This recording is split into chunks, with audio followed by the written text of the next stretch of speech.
روانہ کریں اور مجھ سے گفتگو کریں. آپ کو ضرور لیگل ایکسپرٹس اس پر روشنی ڈالیں گے. آئیے پہلا سوال. اس عنوان پر ہم نے پچھلے ہفتے بھی گفتگو کی تھی. آج غلام ربانی صاحب کو پھر سے میں درخواست کرتا ہوں جو ناظرین آج ہم سے جڑے ہیں ان کے لیے 2-3 بیسک سوالات میں کرتا چلوں. سب سے پہلے ہندوستان میں کاؤ سلاٹرنگ ایکٹس کو بنانے کی کیا وجوہات ہیں؟ میں غلام ربانی صاحب سے درخواست کروں گا اس پر روشنی ڈالیں. دیکھیے، جب دستور ہند بنایا گیا تو اس وقت جو ہے نا اس کے اندر ایک آرٹیکل ہے، آرٹیکل 48، اس کو داخل کیا گیا. آرٹیکل 48 کے تحت جو ہے یہ جو بات کی گئی ہے وہ بات یہ ہے کہ اینیملز کو کیسے پریزرو کیا جائے، یعنی چند مویشی ہے ان کو کیسے ان کی جو ہے نا اسپیشیز کو کیسی حفاظت کی جائے اس کے تعلق سے کیا گیا. اینیمل ہسبینڈری وغیرہ کے تعلق سے جو ہے نا یہ آرٹیکل جو ہے نا بتاتا ہے. تو یہ آرٹیکلس کو امپلیمنٹ کرنے کے لیے سارے اسٹیٹس کو جو ہے نا directive principles of state policies ہیں، اس کے تحت وہ لوگ آرٹیکلس امپلیمنٹ کرتے ہیں اور وہاں پر اس اسٹیٹ کے جو ہے نا حالات کے مد نظر اس کے اعتبار سے قوانین بنتے ہیں اور اسٹیٹ کی اسمبلیز کے اندر ان قوانین کو پاس کیا جاتا ہے اور اسٹیٹ کے اندر ایکٹ کی شکل اختیار کرتے ہیں، قانون کی شکل اختیار کرتے ہیں. تو اسی جو ہے نا طریقہ کار کے مد نظر جو ہے آرٹیکل 48 جو اینیمل پریزرویشن کے تعلق سے ہے اس کے اندر جو ہے نا یہ اس کو انہیریٹ کرتے ہوئے state directive principle state policy کے تحت مختلف ریاستوں میں جو ہے نا اس قانون کو بنایا گیا.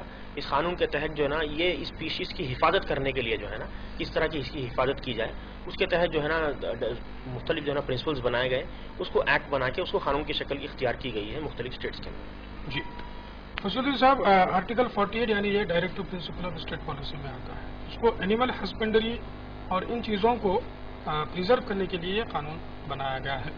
فنڈامنٹل رائٹ میں اس کو نہیں رکھا گیا. ڈائریکٹو پرنسپل اسٹیٹ پالیسیز ہوتی کیا ہیں، ایک بار پھر سے آپ ہمارے ناظرین کو بتاتے چلیں. دیکھیے، directive principles of state policy جو ایک پارٹ ہے کانسٹیٹیوشن کا جس کے اندر آرٹیکل 48 بھی ہے، یہ جو ہے these are the directive principles for better administration given.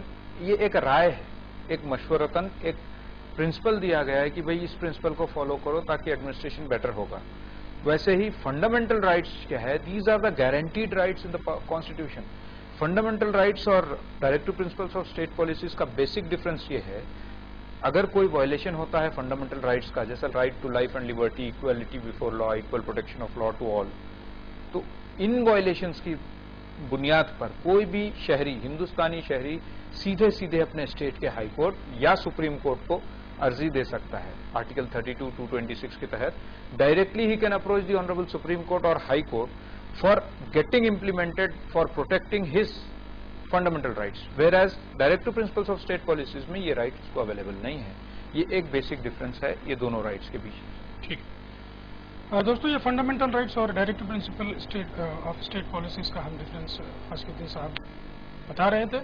میرا اگلا سوال غلام ربانی ایڈوکیٹ صاحب سے یہ ہوگا کہ یہ جو prohibition of cow slaughtering act ہے کہ یہ ہندوستان میں کوئی کامن لا ہے یا پھر الگ الگ ریاستوں میں الگ الگ اس کو بنایا گیا ہے؟ بالکل جس طرح میں نے بتایا کہ ہندوستان میں کوئی کامن لا نہیں ہے اس کے اوپر. ہاں آرٹیکل ہے لیکن کاؤ سلاٹرنگ کے اوپر کوئی کامن لا نہیں ہے. یہ کاؤ سلاٹرنگ کے اوپر ہر ریاست کا الگ الگ قانون ہے اور بعض ریاستوں میں تو اس کے تعلق سے خاص طور پہ قانون بھی نہیں ہے. تو جس ریاست میں جس طریقے کی ضرورت پڑ گئی اس وقت جو ہے نا گورنمنٹس نے اس کا قانون بنایا ہے. یہ یونائٹڈلی جو ہے نا پورے انڈیا کے لیے کوئی کامن قانون نہیں ہے اس کے اوپر.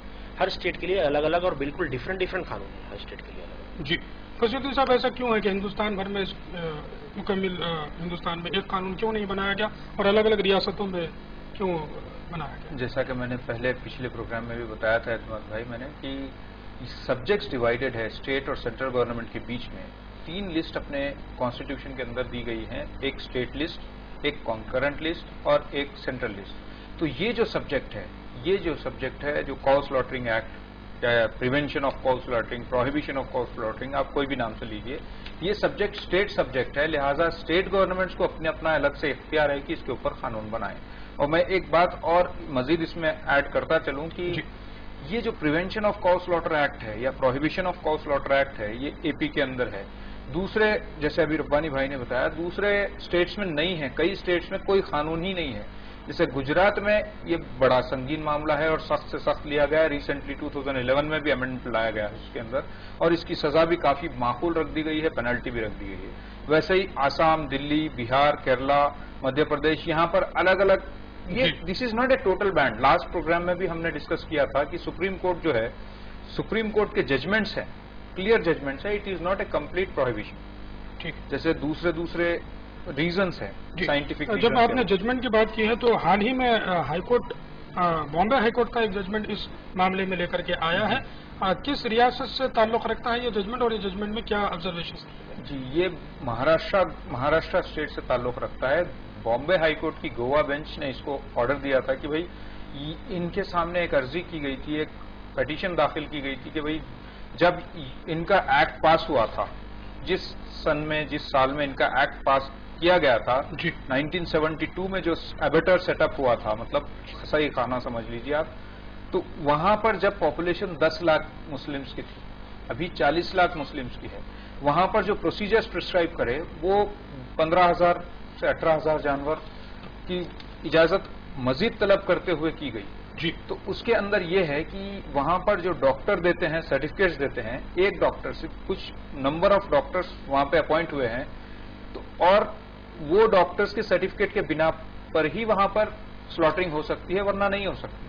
تو وہ جتنے نمبرز ہیں وہ پاسبل نہیں ہے کہ 3 دن کا جو فیسٹیول ہے، 3 دن کے اندر پورے لوگوں کا ریلیجس سیکریمنٹ کمپلیٹ ہو سکے، اس کا پروویژن نہیں ہے. تو لہٰذا 20 پلیسز ہم ایسے آئیڈینٹیفائی کرے ہیں یہ شہر بھر میں کہ جو ساؤتھ ممبئی یا دوسری طرف ہے، کہ ہم کو اجازت دیں، یہاں پر ٹیمپرری سلاٹرنگ کی اجازت دی جائے بفیلوز اور گوٹس اور شیپس، جو بھی آپ کہیں گے. تو اس کے اوپر بامبے ہائی کورٹ نے، گوا بینچ نے ایک آرڈر پاس کیا 3 اکتوبر 2014 کو، جس کے تحت یہ کیا گیا کہ ہاں ٹھیک ہے، ٹیمپرری سلاٹر ہاؤس کو آئیڈینٹیفائی کریے 20 پلیسز کو، اس کے بعد دیجیے. میں مزید ایک بات ایڈ کرتا چلوں، پھر اس کے اندر بھی ایک اسٹے ڈالا گیا اس کو روکنے کے لیے، یہ کہتے ہوئے کہ بھئی اینیمل پاپولیشن، جو پاپولیشن کنٹرول بورڈ ہے، اس سے جو ہے پاپولیشن کنٹرول بورڈ سے 40 لاکھ جو لوگ ہو گئے بول رہے ہیں، اس کی کنفرمیشن لی گئی نہیں لی گئی، وہ اسٹے بھی ڈالا گیا ہے اس کے اندر. مگر یہ بینچ نے اس پرٹیکولر عید پرپز کے لیے ایبیٹرس اور کمپلسری جو سرٹیفکیٹس ہے اس کے کنڈیشن کو اسٹے دیا تھا. جی دوستو، کاؤ سلاٹرنگ کا معاملہ، جیسا کہ ہم نے فرمایا ہے کہ ہندو بھائیوں کے پاس گائے کو ایک مقدس مقام دیا جاتا ہے، تو وہی مسلمان بھائیوں کے پاس اس کو ذبح کرنے کے لیے کوئی پروہیبیشن وغیرہ نہیں ہے. یہی فساد کی جڑ بنتی ہے. اس کی وجہ اب تک جو ہندوستان میں مسلمان ہیں وہ ہمیشہ سے ہر عید کو مناتے آئے ہیں. بقرعید میں بعض اوقات بڑے جانور کی بھی قربانی دی گئی ہے. جن ریاستوں میں اس کو اجازت ہے وہاں تو کھلے عام اس کی بڑے جانوروں کی قربانی دی جاتی ہے. جن ریاستوں میں اجازت نہیں ہے تو وہاں پر بعض اوقات چوری چھپے یہ معاملہ ہوتا تھا، جہاں پر دھاوے کیے جاتے تھے اور لوگوں کو پکڑا جاتا تھا. لیکن مسلمان لوگوں میں جو نئی ہندوستان کی گورنمنٹ آئی ہے، بھارتیہ جنتا پارٹی، اور آنے کے بعد ہی یہ پہلی عید منائی جا رہی ہے، اور اس پہلی ہی عید میں بہت ساری مسلمان بھائیوں میں تکلیف اور انتشار یا پھر تشویش ان لوگوں کو نظر آ رہی ہے. حالیہ جو گورنمنٹ ہے ان کی بھی ذمہ داری ہے کہ دونوں کے حقوق کو مد نظر رکھے جائیں اور اس قسم کے قوانین کو کس طرح بہتر انداز میں نافذ کیا جائے، اس کا جواب بھی انہی کو نکالنا ہے. مسلمان بھائی کہتے ہیں ہندوستان میں صرف ہم 2 ہی عید مناتے ہیں، ایک تو رمضان کی عید ہوتی ہے، دوسری بقرعید کی عید ہوتی ہے. اس میں بھی بقرعید کی عید میں یہ پرابلم ہوتا چلا جا رہا ہے. پرابلم بقرعید کی عید میں اگر ہم بکرے یا دمبے کو ذبح کریں تو پیش نہیں آتا، لیکن جب بڑے جانور کی بات آتی ہے تو وہاں پر پرابلم آ جاتا ہے. فصیح الدین صاحب سے میں درخواست کرتا ہوں اس سوال پر، نازک مسئلے پر ضرور روشنی ڈالیں کہ ہر مسلمان بکرے یا دمبے کی ہی قربانی کیوں نہیں دیتا، بڑے جانور کی طرف رخ کیوں کرتا ہے، کیا معاملہ ہے؟ جی بہت اچھے، یہ بہت امپورٹنٹ نقطہ آپ نے اٹھایا ہے. چونکہ اسلام میں یہ اجازت ہے کہ یا وہ بکرے کی قربانی دے یا پھر بڑے جانور کی دے. دیکھیے بڑے جانور کے اندر صرف گائے نہیں ہے، اونٹ بھی ہے، اونٹ کی بھی قربانی پرمیسیبل اجازت ہے، بفیلوز ہے، بلز ہے، مطلب کیٹیگری ہے. تو اس کے اندر جو ہے یہ بیسک ریزن ہندوستان کے اندر یہ ہے اکنامیکلی. ابھی جیسے سری کرشنا کمیٹی یا دوسرے جو سچر کمیٹی رپورٹس ہے، سری کرشنا کمیٹی ہے اینیملز پاپولیشن پہ، یہ دوسرے چیزوں کے سب کو دیکھ کر کے بھی مسلمانوں کی جو استھتی ہے، جو دشا ہے اس کنٹری کے اندر، چونکہ مور دین 50 ایئرس سے ریزرویشن کا لا چلا آ رہا ہے ہم قانون میں اس کو بات کرتے ہیں ڈاکٹرین آف ایکلپس، اس کو ایکلپس کرنا چاہیے، وہ ایک دوسری بحث ہے، کمپلیٹلی ڈفرینٹ۔ میں جیسے بتا رہا ہوں مسلمانوں کی جو اکنامک سٹیٹس ہے it is no more better than Dalits, یہ ان کے سچر کمیٹی کے رپورٹس کے کمنٹس ہیں۔ تو جب اتنی اکنامیکلی بیکورڈنس ہے تو یہاں سب سے امپورٹنٹ بات یہ ہے بڑے جانور کے اندر 7 آدمیوں کی یا پھر 7 فیملیز کی قربانی قبول ہو جاتی ہے، جبکہ بکرے میں صرف 1 آدمی یا 1 فیملی کی، 1 فیملی سے 1 آدمی اس کو فارورڈ ہو کے کرنا یہ مینڈیٹری مانا گیا ہے اسلام کے اندر اور بہت ہی آسپیشیس مانا جاتا ہے اس کو۔ آپ اسلام ہی نہیں دوسرے دھرموں میں بھی لیجئے، جیسے بلی ہے یا دوسرا ہے، سیکریفائس ایک بیسک ہیومن ٹینڈنسی اور تھینکس گیونگ میتھڈ ہے۔ تو یہ تھینکس گیونگ میتھڈ کو یا یہ لبرٹی کو کوئی بھی قانون کے نام سے آپ پریونٹ یا ریسٹرکٹ یا پروہیبٹ نہیں کر سکتے، یہ ایک مزید بحث کا مدعا ہے۔ تو مسئلہ یہ ہے کہ ایک اگر بکرا کاٹے تو وہاں پر ایک ہی آدمی کی قربانی ہوگی، جی، اور اگر بڑا جانور مان لیجئے وہ کیمل ہو، بفلو ہو یا پھر بلس ہو، بلوکس ہو، تو ان میں 7 لوگوں کی قربانی مانی جائے گی۔ جی بے شک۔ تو چونکہ جیسے آپ نے فرمایا کہ اکنامیکلی یہاں کے مسلمان کمزور ہیں تو بکرے کی قربانی وہ نہیں دے سکتے۔ وجہ تو عام ہے کہ بکرا کا جو اب اگر حیدرآباد دکن کا معاملہ لے لیں تو 5,000 سے لے کے 15,000 تک ایک بکرا آپ کو مہیا ہوتا ہے، تو وہیں اگر آپ حصہ لے لیں تو پھر وہ 2,500 سے یا 3,500 تک 4,000 تک مل جاتا ہے۔ اصل اہم وجہ یہی ہے جو بڑے جانور کاٹے جاتے ہیں۔ دوستو یہ چیز کو میں ہندو بھائی بھی سمجھ گئے ہوں گے، مسلمس تو جانتے ہی ہیں کہ بھئی ایک بڑے جانور میں 7 لوگوں کی قربانی مانی جاتی ہے، صرف یہی وجہ ہے۔ دوسری وجہ چونکہ مسلمان ہندوستان میں اکنامیکلی بہت ہی خستہ حالت میں ہو گئے ہیں، وہ بکرے کی قربانی یا دمبے کی قربانی بآسانی نہیں دے سکتے، چونکہ فرض بھی ہے تو اس کو نظر انداز بھی نہیں کیا جا سکتا۔ جہاں پر آسانی ہے جیسا کہ بڑے جانور میں آسانی ہے، کم قیمت میں ہو جاتا ہے۔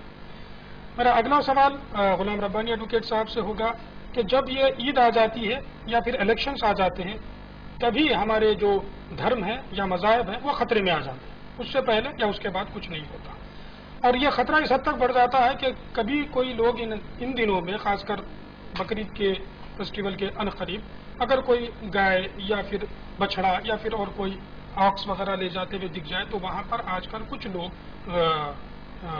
ان کو مارا پیٹا کر رہے ہیں۔ ان حالات میں کیا اہم اسٹیپس لینے ہیں؟ پچھلے پروگرام میں بھی میں نے غلام ربانی صاحب سے کہا تھا، آج بھی آپ سے میں درخواست کروں گا اس پر روشنی ڈالیں اور ان چیزوں سے آپ کو واقف کروائیں۔ اس میں 2 سوال ہیں اعتماد بھائی آپ کے۔ سب سے پہلا سوال یہ ہے کہ جو ہے نا یہ جب الیکشنز آ جاتے ہیں اس وقت کی جو ہے نا اس طرح کے لوگ اٹھتے ہیں، یہ بہت بہترین سوال ہے آپ کا۔